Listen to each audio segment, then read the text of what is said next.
'n donderdagoggend en ek kan lekker op die strand sit. Dis net na 7. Jy sit dalk in die kar en verkeer op pad werk toe na jou stak.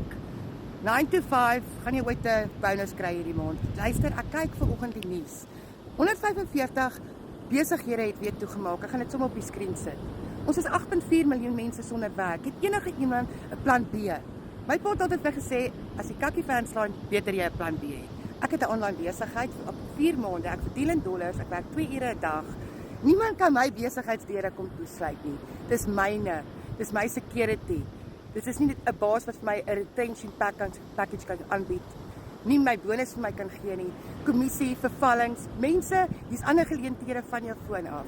Ek het 'n free guide wat ek uitgee wat vir jou stap vir stap wys hoe om te begin, wat om te doen. As jy belangstel, sê vir my Jessie onder en ek kry hom by jou uit. Ons het vanaand 'n gratis webinar. As jy wil deel wees en kom sien hoe normale mense soos ek en jy geld maak online, vra vir my vir daai link. Doen jou navorsing, belê in jou eie self, jou eie besigheid, jou eie tyd en jy verdien in dollars, mense. Ons is in Suid-Afrika. Weet julle hoe lekker is dit om van rand af na dollar toe te gaan? Dis insane. Ek het daai guide vir jou, vra vir my en ek stuur hom vir jou aan. Kyk hierdie mooi.